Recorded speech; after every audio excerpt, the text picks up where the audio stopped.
Welcome to the GDPR Weekly Show, one of the top 5 GDPR podcasts worldwide. Here is what's coming up in this week's episode. Welcome to episode 160 of the GDPR Weekly Show, and this week we have news that WhatsApp faces a record €225 million fine by the Irish Data Protection Commission. And then we travel to Turkey, where it's definitely not been a good week for WhatsApp, as the Turkish data regulator has fined WhatsApp for non-compliance with Turkish data protection regulation. We then return to the UK and have some reactions to Oliver Dowden's Telegraph interview, which we mentioned last week here on the GDPR Weekly Show. And we then travel to Havant in Hampshire, where a mother has been awarded £10,000 in damages after a data breach by a school. And we then have news of a BBC investigation into the Welsh Government, which has revealed that the Welsh Government itself has had 300 GDPR breaches since 2019. We then travel to Australia, where Australian insurers and banks are alarmed at the prospect of having to pay victims for data breaches. And we then travel to the USA, and firstly to Colorado, where voting data for Mesa County has been leaked online. Remaining in the USA, we travel to Texas, where the Dallas Independent School District has had a data breach. And we then travel to Asia, and firstly to Thailand, where Bangkok Airways has had a data breach. And remaining in Asia, we then travel to Indonesia, where the Indonesian Government has had a data breach affecting COVID-19 data. So as always, a real mix of articles for you in this week's GDPR Weekly Show. We hope that you find the information useful and informative. If you have any feedback for us, please email feedback@gdprweeklyshow.com. We do read every single piece of feedback we receive, and wherever possible we incorporate your suggestions for improvements into the show. But unfortunately, due to the volume of feedback we receive, it's not always possible for us to respond to each piece of feedback individually. Want to ask GDPR questions live? Come and join our GDPR surgery on Clubhouse, Thursday, 4 p.m. UK time. If you're a regular listener to the GDPR Weekly Show, then you'll probably know that since episode 67, we've been talking about the Irish Data Protection Commission investigation into activities at WhatsApp. Indeed, as well as episode 67, we also mentioned this in episode 76, episode 92, episode 144, episode 153, and episode 155. Well, this week seems to have taken a definite step forwards, because the Irish Data Protection Commission has announced a €225 million, that's approximately $267 million fine for WhatsApp. The Irish DPC has been conducting its investigation since December 2018. Despite receiving a number of specific complaints about WhatsApp, the investigation undertaken by the DPC that's been decided was what's known as an own volition inquiry, meaning the regulator selected the parameters of the investigation itself, choosing to fix on an audit of WhatsApp's transparency obligations. A key principle of GDPR is that entities which are processing people's data must be clear, open and honest with those people about how their information will be used. The Irish DPC's decision this week, which runs to a full 266 pages, concludes that WhatsApp failed to live up to the standards required by GDPR. The DPC's inquiry considered whether or not WhatsApp fulfilled transparency obligations to both users and non-users of its service. WhatsApp may, for example, upload the phone numbers of non-users if a user agrees to it ingesting their phone book, which contains other people's personal data, as well as looking at transparency the platform offers over its sharing of data with its parent entity, Facebook. The DPC found a range of transparency infringements by WhatsApp spanning Articles 5, 1A, 12, 13 and 14 of GDPR. In addition to the financial penalty, the DPC has ordered WhatsApp to take a number of actions to improve the level of transparency it offers users and non-users, giving WhatsApp a 3-month deadline for making all the ordered changes. In a statement responding to the DPC's decision, WhatsApp disputed the findings and dubbed the penalty entirely disproportionate, as well as confirming it intends to appeal. WhatsApp said, WhatsApp is committed to providing a secure and private service. We have worked to ensure the information we provide is transparent and comprehensive, and will continue to do so. We disagree with the decision today regarding the transparency we provided to people in 2018, and the penalties are entirely disproportionate. We will appeal this decision. While it's true that even a $267 million penalty is really nothing to an organisation the size of Facebook, orders to change how they have to operate at least have the potential to be far more significant in their effect upon Facebook and WhatsApp's business model. In a statement, Matt Schrems, the well-known privacy advocate, who indeed brought about the Schrems II ruling, said, "We welcome the first decision by the Irish regulator. However, the DPC gets about 10,000 complaints per year since 2018, and this is the first major fine. The DPC also proposed an initial 50 million fine and was forced by the other European data protection authorities to move towards 225 million euros, which is still only 0.08% of the turnover of the Facebook group. The GDPR foresees fines of up to 4% of turnover. This shows how the DPC is still extremely dysfunctional." In another reaction statement, the European Consumer Protection Association, the BEUC, said the decision was well overdue. David Martin, team leader of digital policy at BEUC, added, "It sends a serious message to Facebook and its subsidiaries that breaking the EU rules on data protection has consequences. It also shows the decisive role that the European Data Protection Board has in enforcing GDPR, as the Irish Data Protection Authority was forced by its EU counterparts to take a much stricter stance. We hope that consumer authorities take note of this decision and act swiftly on BEUC's separate complaint against WhatsApp for unfairly pressuring users to accept the recent changes to its terms and conditions and privacy policy. Because of the complexity of these things, it's likely to be several months before the appeal into WhatsApp's penalty is heard, but obviously we'll keep you updated with any news that we have right here on the GDPR Weekly Show. You're listening to the GDPR Weekly Show with your host, Keith Budden. It's definitely not been a good week for WhatsApp because in addition to the Irish DPC penalty on Friday, Turkey joined a host of other countries in fining Facebook's WhatsApp messaging service for failing to sufficiently protect user data. While a small win in comparison to the Irish penalty at just 200,000 euros, which is approximately $235,000 US, the Turkish penalty was imposed after months of confusion over whether WhatsApp had introduced its controversial new data sharing rules in Turkey. WhatsApp updated its terms of service and privacy policy to include explicit consent to the processing of personal data of users who want to use the app and transfer it to third parties located abroad, the Turkish Personal Data Protection Authority, the KVKK, said in a statement. For this, the company found that users who do not have explicit consent cannot use the app and their accounts will be deleted. As part of the relevant decisions by KVKK, it was decided to officially launch an examination of WhatsApp, especially on data transfer abroad, binding the service to an explicit consent requirement and compliance with general principles. Although it is stated that the application is based on different data processing conditions in terms of various personal data processing activities, and an explicit consent requirement for personal data processing is a condition referred to as an exception, it was found that the way to obtain the explicit consent of persons concerned was taken by giving consent to the contract due to the definition of the terms of service as a contract with the user.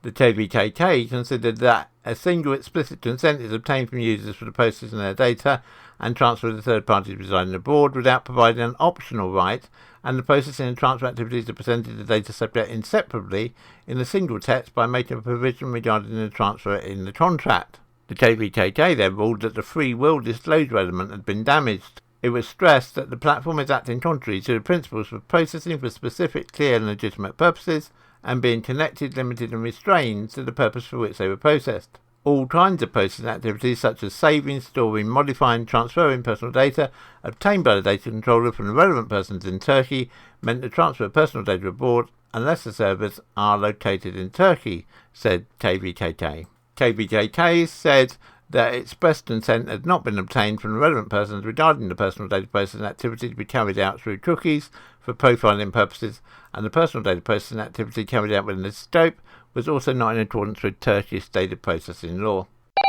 Contact us on helpdesk at gdprweeklyshow.com. Last week we brought you news of Oliver Dowden, the UK Culture Secretary's comments in an interview to the Daily Telegraph about his views on the future of GDPR and specifically UK GDPR. This week has seen bodies make comment on Mr. Dowden's interview, and so we thought we would bring you a selection of their comments here on the GDPR Weekly Show. The Information Commissioner, Elizabeth Denham, said she agreed with Mr. Dowden that data-driven innovation stands to bring enormous benefits to the UK economy and to our society. But she said, the digital opportunity before us today will only be realised where people continue to trust their data will be used fairly and transparently, both here in the UK and when shared overseas. My office has supported valuable innovation while encouraging public trust in data use, particularly during the pandemic. We stand ready to provide our expert advice and insight as part of any future government consultation. Commenting on the new Information Commissioner, she said that Mr Edwards would bring extraordinary breadth, international leadership and credibility to the role, assuming that his appointment is finally approved. Turning now back to Mr Dowden's interview, there have been interesting comments from the voluntary sector, with the overall view being that after so much charity time, money, resource and effort went into and still goes into making sure that charitable organisations were GDPR compliant, there was likely to be some anxiety in the sector over the prospect of having to go through something similar again, or know that investment was so large for so little. Now, you might think that the marketing industry would be supportive of Mr Dowden's view, but their support was conditioned somewhat. The Data and Marketing Association, DMA, said that most marketers and businesses thought that GDPR had been a change for the better. The DMA has called for government to allow industry associations like itself and the IAB, the Internet Advertising Bureau, to establish industry codes of conduct in partnership with the ICO rather than overhauling GDPR itself. The DMA and many of the data privacy experts we work with believe that it's interpretations of GDPR that are restricting growth in the digital economy, not GDPR itself, said the DMA's Director of Policy and Compliance, John Mitchison. He went on to say industry codes of conduct can help to apply data protection legislation to achieve the government's growth and innovation objectives set out in their national data strategy. This will help businesses to innovate while maintaining a high level of privacy protection, the degree necessary to build trust and consumer confidence in the modern digital economy. Crucially, the DMA says the government must ensure that it does not risk its adequacy status with the EU and the benefits that brings to allow businesses to trade across Europe. The DMA agrees with the government's position that the UK must strive to become a global leader in data, but there has to be a balanced approach from all parties, they said. If the UK government does plan to amend data protection laws, then they must remain in consultation with the EU to ensure that all parties are happy. The government doesn't need to go back to the drawing board, but there may need to be revisions to UK data protection laws at some point to facilitate non-EU adequacy agreements. And that overall view, I think, reflects the view that we put forward last week from ourselves here at the GDPR Weekly Show. And there's an old adage that if it ain't broke, don't fix it. And I think that very much applies to GDPR, although recognising that we live in a changing world. The COVID-19 pandemic has, of course, driven everybody forward by a number of years, probably, on where we thought data would be. And so perhaps there does need to be changes to incorporate more of the provisions for home working. But I think I speak for the majority in the GDPR community when we say that we would be against wholesale change of the regulations because of the actual negative impact that would have on organisations just due to the upheaval of having to meet new regulations. Doubtless this is a subject we will return to in future episodes of the GDPR Weekly Show. To Havant in Hampshire now, and a mother who fled her home due to domestic violence was harassed by her aunt after he got her address from an infant school in a breach of GDPR. The mother of three, who of course wishes to remain anonymous, was relocated from a refuge to Lee Park near Havant in 2016 and enrolled her children at a nearby school. But after the school disclosed to her ex-partner that the children were there, he entered the premises and then obtained the 49-year-old's address from inside the school. Weeks of harassment followed, with him loitering outside her home. Following a court case this month, the mother has been awarded £10,000 compensation from Hampshire County Council for a breach of the Data Protection Act 2018. The mother said, "I don't trust anybody, not anymore. I feel paranoid, anxious and above all let down by a system that is meant to protect me and my children. My kids were in child protection and the school knew that, but not only was that still allowed to happen, but the authorities denied it at every single turn. It's understood that since the incident, the mother concerned her children and moved house yet again. According to your lawyers who represented the woman, the school initially apologised for what happened, but later denied it had ever happened. She said, as soon as I realised he had my address, I phoned the police. He would linger outside, get delivery sent to my house in the middle of the night. It was a living nightmare." Armand Joel, director of your lawyers, said the incident is an example of the severity of mismanaging sensitive information, and the case demonstrates a genuine impact on real vulnerable people when their right to privacy is breached. It is common for schools to be privy to sensitive information in cases pertaining to shared parental responsibility and in which social services are involved. In fact, stores know to go above and beyond to prevent any safeguarding issues that could arise, particularly in cases where domestic problems are known. It is surprising and disappointing that the store allowed this data breach to happen so easily. The impact on my client has understandably been significant, and we are relieved to have been able to obtain some form of legal justice for her. Mr. Joel added that local authority breaches like this are one of the most common types of cases that he handles. Hampshire County Council says it has changed its store policy since the incident took place. A spokesperson from the council said, "This case was rigorously defended in court, however the judge found in favour of the claimant. We respect that decision and can confirm that in accordance with the judgment, damages have been paid to the claimant. The store GDPR policy was updated in 2020 and the former policy was therefore superseded." Want to ask GDPR questions live? Come and join our GDPR surgery on Clubhouse, Thursday, 4 p.m. UK time. An investigation by the BBC has found that the Welsh Government has broken data protection laws more than 300 times in less than 3 years.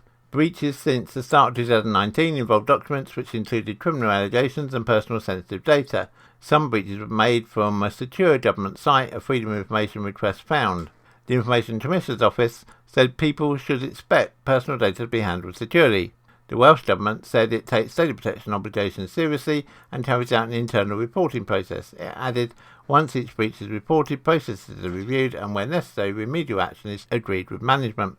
Of the 300 breaches, 11 were serious enough to be referred to the ICO, including a care home inspection report containing personal sensitive data was published on the Care Inspectorate Wales website in error in April 2021.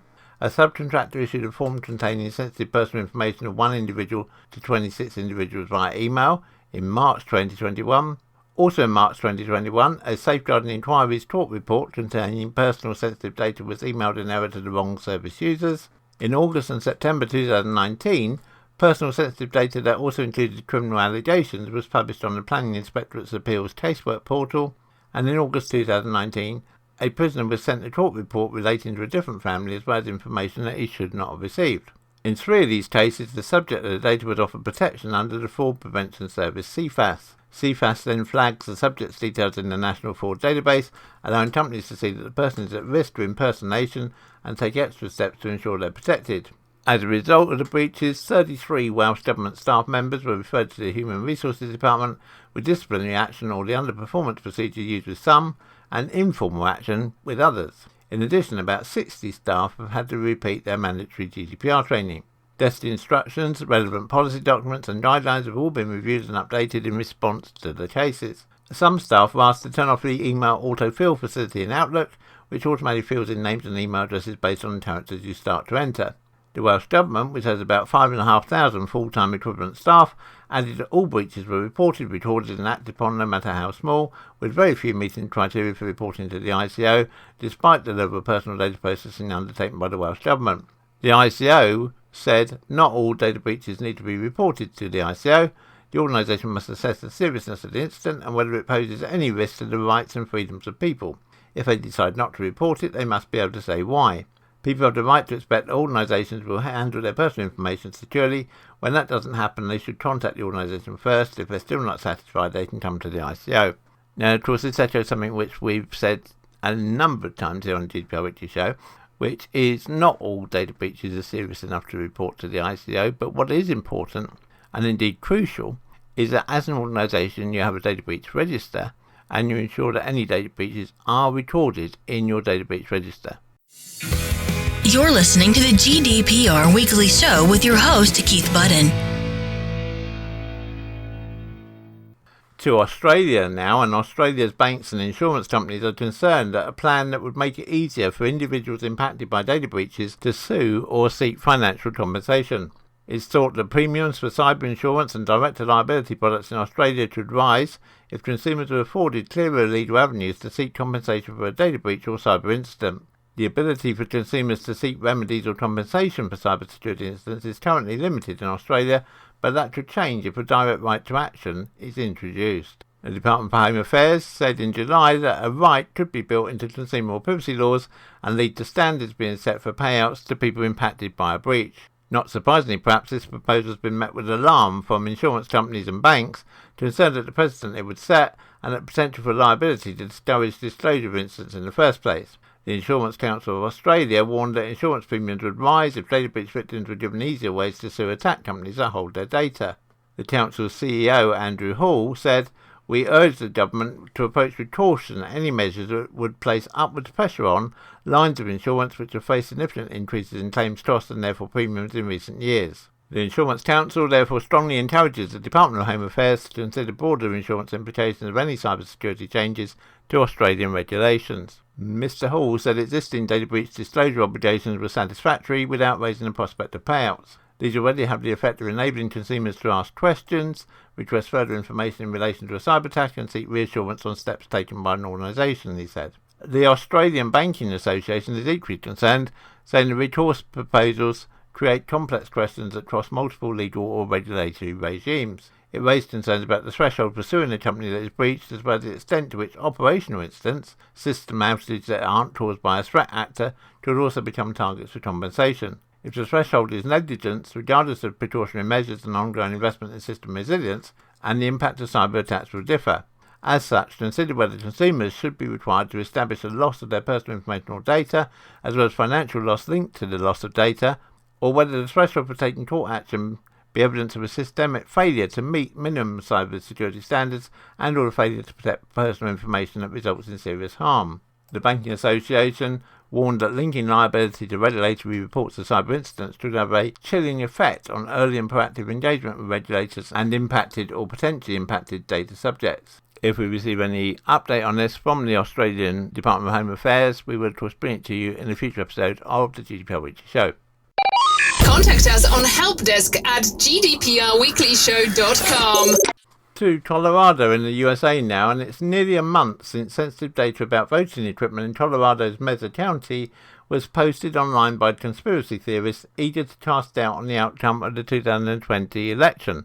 At the centre of the criminal investigation into how the information was released is County Clerk Tina Peters, whose whereabouts remain unknown. She hasn't returned to work in Mesa County since the data breach was announced. It's understood that the FBI is also investigating the case. One reason why the Mesa County security breach is particularly significant is because it uses equipment from Dominion Voting Systems, one of the USA's biggest spenders of election equipment. The company is also at the centre of many of the conspiracy theories about the 2020 election that claim the ballot counting was somehow rigged against former President Donald Trump. It's understood that Dominion is pursuing a number of defamation suits against both pro-Trump news outlets and Trump advisors over these conspiracy theories. Most election officials around the country have spent the better part of the last year and a half fighting conspiracy theories spouted by Trump and his allies, but Peters seems to embrace the falsehoods and fueled them. Just as state officials announced the probe, Peters was attending and speaking at a conference hosted by MyPillow CEO Mike Lindell that pushed more falsehoods about the 2020 election.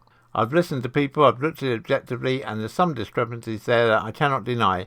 And I tell people, I say I can't unsee some of these things, Peters told attendees at the conference. Peters is being shouted by Lindell, a serial promoter of false election fraud claims. He says Peters fears for her safety if she returns home. Local county commissioners in Colorado say Peters needs to return to oversee the other parts of her job and staff. She's in hiding by her own admission, said Commissioner Scott McInnes, who, like Peters, is a Republican. We want to make sure we take the threats against her very, very seriously. We want to make sure she's protected, but she does need to come back to work. It's understood that Peters was first elected in 2018, and her tenure as the top election official in the rural western Colorado County has occasionally been controversial.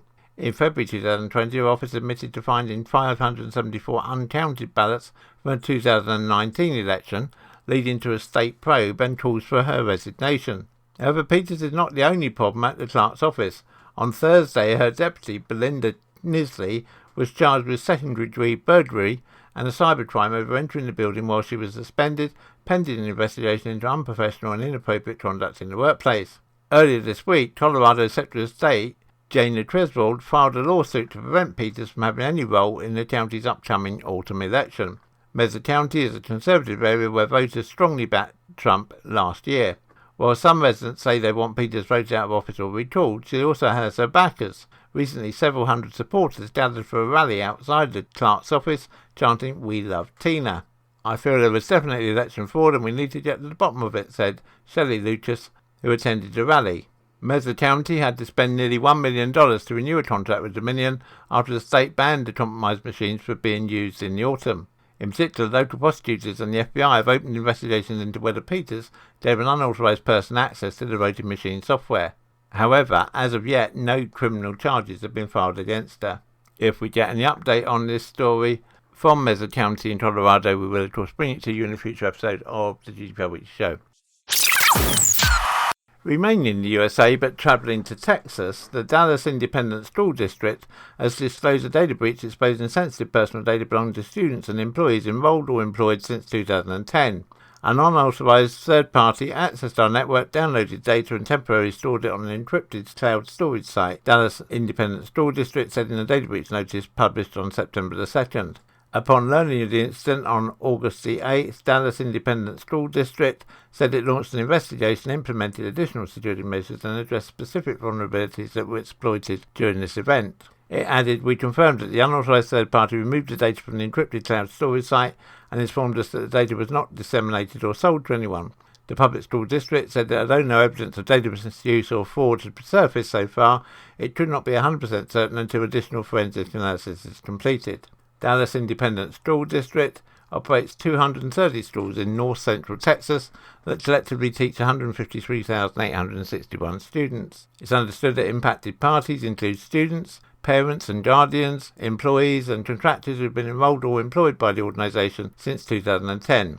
The data includes first and last names, addresses, phone numbers, social security numbers, dates of birth, dates of employment, salary information and reasons for ending employment.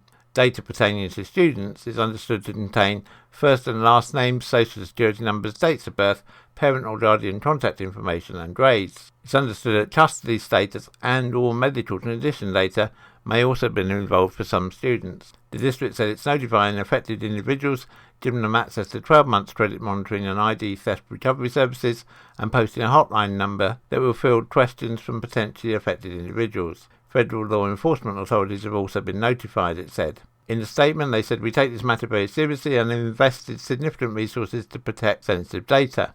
Despite our efforts, the district is now one of the growing number of public and private organisations experiencing cyber attacks." It added, "The district is conducting a comprehensive review of its systems and implementing additional security measures.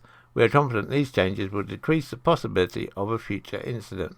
Want to ask GDPR questions live? Come and join our GDPR surgery on Clubhouse Thursday, 4 p.m. UK time.